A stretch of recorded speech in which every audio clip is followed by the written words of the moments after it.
Yo mga idol, kamusta? Sports Talk PH nga pala. Ang banat ni Bradley at Crawford, pag-usapan natin yan mga idol.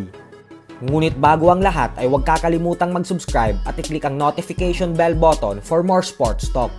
So sa latest na pagsasalita nga po ng former 2 Division World Champion and Hall of Fame fighter Timothy Bradley, ay binanata nito ang pag-score ng mga hurado sa sports ng boxing, kung saan napapadalas na ngayon ang malakuking show na nangyayari dahil nakikita natin lagi na natatalo via decision ang dapat na panalong boksingero sa mata ng karamihan, dahil para bang may ibang nakikita ang mga judges kumpara sa napapanood nating mga fans.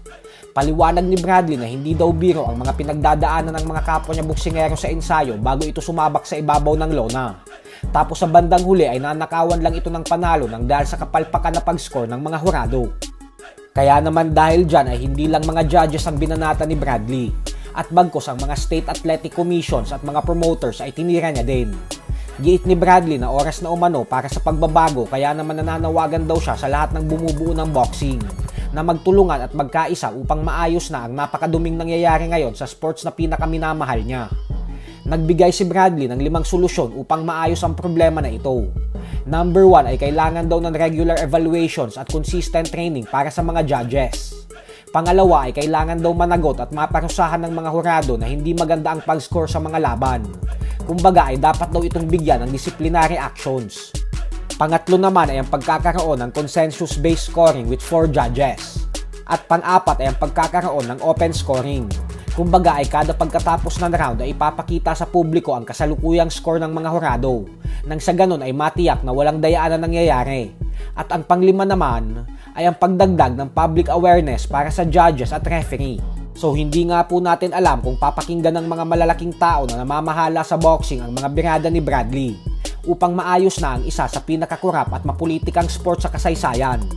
Sa kabilang banda naman mga idol ay matapos nga pong sabihin ng undisputed super middleweight world champion Canelo Alvarez na para sa kanya ay masyado na umanong lumalaki ang ulo ng undisputed welterweight world champion Terence Crawford nang dahil sa pagtalo nito kay Errol Spence Jr.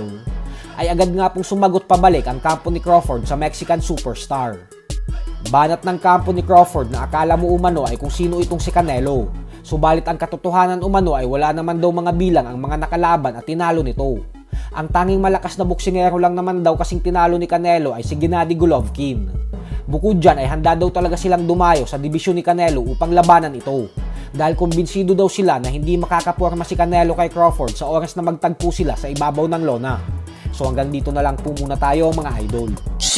Sports Talk PH, kakaiba ang laban ng mga Pinoy, lakas at dedikasyon ng aros ng tinuon, kamaong nagbabaga ang sayo ay babaon, mga Pinoy na ating